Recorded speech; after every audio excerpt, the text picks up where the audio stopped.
నమస్తే, welcome to meta news. ఇక మ్యాటర్లోకి వస్తే ఆ క్రెడిట్ మాదే, మేమే తెచ్చాం, మా హయాంలోనే పునాదిరాయి వేశాం. ఏ కొత్త ప్రాజెక్ట్ వచ్చినా, ఏ డెవలప్మెంట్ అయినా ఆ ఘనత తమదే అని, తమ గొప్పతనం అని చెప్పుకునేందుకు పోటీ పడుతున్నారు పార్టీలు. ఏపీలో అయితే ఈ credit war next level political హీట్ను క్రియేట్ చేస్తుంది. ప్రతి దాంట్లోనూ అప్పర్ హ్యాండ్ కోసం వైసీపీ పడుతున్న ఆరాటం పైన ప్రజల్లో కూడా ఆసక్తికర చర్చకు దారితీస్తుంది. తమదే గొప్ప అని చెప్పుకునేందుకు తెగ పోటీ పడుతున్న వైసీపీ తీరుపైన విమర్శలు కూడా వినిపిస్తున్నాయి. ఘనత కోసం ఘర్షణ ఎందుకు? క్రెడిట్ వార్ మైలేజ్ని తెచ్చి పెంచుతుందా? అసలు జగన్ ఏమనుకుంటున్నారు? ఇలాంటి మాటలతో 2029లో ఏం సాధిస్తారో చూద్దాం. సీపోర్ట్ల నుంచి భోగాపురం ఎయిర్పోర్ట్ వరకు, మెడికల్ కాలేజీల నుంచి గూగుల్ డేటా సెంటర్ వరకు ఎవరి ఎత్తులు వారివి, ఎవరి వ్యూహాలు వాళ్ళవి. అభివృద్ధి నినాదంతో కూటమి జనం మెప్పు పొందుతుంటే తమ హయాంలోనే పునాదిరాయి వేశామని వైసీపీ గొప్పలకు పోతుంది. ఇలా ఏపీ పాలిటిక్స్లో అధికార కూటమి, ప్రతిపక్ష వైసీపీ మధ్య క్రెడిట్ వార్ చాలా ఇంట్రెస్టింగ్గా సాగుతుంది. ప్రాజెక్ట్ ఏదైనా, డెవలప్మెంట్ మరేదైనా ఘనత తమదంటే తమదని రెండు పార్టీలు క్రెడిట్ గేమ్తో పాలిటిక్స్ను హీట్ ఎక్కిస్తున్నాయి. వైసీపీ క్రెడిట్ చోరీకి ఎప్పటికప్పుడు చెక్ పెట్టే స్కెచ్ వేస్తుంది కూటమి. ఈ క్రమంలో క్రెడిట్ వార్ ఏపీ రాజకీయాల్లో చాలా ఆసక్తికరంగా మారింది. లేటెస్ట్గా భోగాపురం ఎయిర్పోర్ట్ పైన రెండు పార్టీల మధ్య మాటల యుద్ధం ఇంకా కొనసాగుతుంది. సీఎం చంద్రబాబు భోగాపురం ఎయిర్పోర్ట్ను తమ కలల ప్రాజెక్ట్గా, విజన్గా చెప్పుకుంటున్నారు. కానీ వైసీపీ మాత్రం జగన్ హయాంలోనే భూసేకరణ చేశామని, కోర్టు కేసులు పరిష్కరించి తామే పనులు స్టార్ట్ చేశామని వాదిస్తుంది. అయితే అశోక్ గజపతిరాజు కేంద్ర విమానయాన శాఖ మంత్రిగా ఉన్నప్పుడే భోగాపురం ఎయిర్పోర్టుకు అనుమతులు తెచ్చారని టీడీపీ స్ట్రాంగ్ కౌంటర్ ఇస్తుంది. అంతేకాదు, తాము భూములు సేకరిస్తే జగన్ హయాంలో తిరిగి వాపస్ ఇచ్చారని కూడా టీడీపీ చెప్తోంది. ఈ క్లెయిమ్స్ ద్వారా ఇప్పుడు కూటమి ప్రభుత్వం చేస్తున్న పనులన్నీ కూడా తమ హయాంలోనే పునాదులు వేసామని ప్రజల్లోకి తీసుకెళ్లాలనేది వైసీపీ ప్లాన్.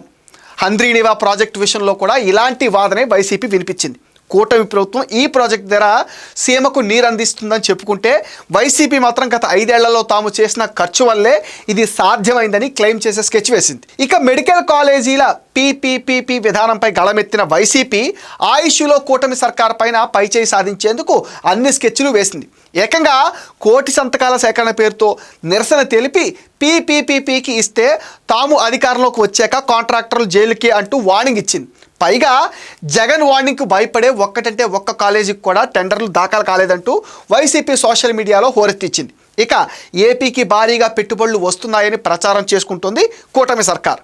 వైసీపీ లీడర్లు మాత్రం జగన్ హయాంలో కుదుర్చుకున్న ఒప్పందాల ఫలితమే ఈ ఇన్వెస్ట్మెంట్స్కు కారణమంటూ క్రెడిట్ గేమ్కు తెరతీస్తోంది. తాము తెచ్చిన కంపెనీలకు సీఎం చంద్రబాబు రిబ్బన్ కటింగ్ చేస్తున్నారనే ప్రచారంతో పబ్లిసిటీ చేసుకుంటున్నారు. ఇక గూగుల్ డేటా సెంటర్ విషయంలో అయితే వైసీపీ క్రెడిట్ గేమ్ బూమరంగ్ అయిందన్న చర్చ కూడా ఉంది. ముందుగా వైసీపీ నేతలు గూగుల్ డేటా సెంటర్ను తప్పుపట్టడం, ఆ తర్వాత జగన్ సమర్థించడం, పైగా తమ హయాంలోనే ఎంఓయూ చేసుకున్నట్లుగా చెప్పడం అప్పట్లో హాట్ టాపిక్గా నడిచింది. వైసీపీ ఆడుతున్న ఈ క్రెడిట్ గేమ్ వెనక పెద్ద స్కెచ్చే ఉందట. మామూలుగా అయితే ఒక పని సక్సెస్ అయిందని, అది ఎదుటి వారికి మంచి పేరు తెచ్చిపెడుతుందని తెలిసినప్పుడే మిగతా వారు క్రెడిట్ కోసం ప్రయత్నించడం common. Airport trial run success కావటం, పెట్టుబడులు రావటం ఏపీకి జరిగిన మేలని వైసీపీ పరోక్షంగా ఒప్పుకుంటుంది. కానీ ఆ సక్సెస్ క్రెడిట్ కూటమికి వెళితే తమ పొలిటికల్ ఫ్యూచర్ ఇబ్బంది కలుగుతుందని తమ హయాంలో జరిగిన కృషిగా చెప్పుకునే ఎత్తులు వేస్తుంది. అయితే కొన్ని సందర్భాల్లో కూటమి ప్రభుత్వం ఏం చేసినా తప్పు పట్టడమే ఎజెండాగా పెట్టుకోవడమే వైసీపీ వ్యూహాత్మక తప్పిదంగా చెప్తున్నారు. ప్రతిదాన్ని తప్పు పట్టడం కాకుండా మంచిని మంచిని, లోపాలుంటే సలహాలు సూచనలు ఇస్తే బాగుంటుందన్న వాదన కూడా ఉన్నాయి. ప్రభుత్వం ఫెయిల్ అయిందని చెప్తూనే అభివృద్ధి పనులకు తమ ఖాతాలో వేసుకునే ప్లాన్ చేస్తుండటం చర్చకు దారితీస్తుంది. అయితే ప్రభుత్వానికి వచ్చే పాజిటివ్ మైలేజ్ని తగ్గించాలనేది వైసీపీ ప్లాన్ అంటున్నారు. అందుకే క్రెడిట్ వార్కు తెరదీసి ప్రతి ప్రాజెక్ట్ విషయంలో చర్చ, రచ్చ రెండూ జరిగేలా చాలా వ్యూహాత్మకంగా పావులు కదుపుతున్నారన్న టాక్ అయితే గట్టిగా వినిపిస్తుంది. ఈ క్రెడిట్ వార్లో ఫైనల్గా ప్రజలు ఎవరి వాదన నమ్ముతారో వేచి చూడాల్సిందే.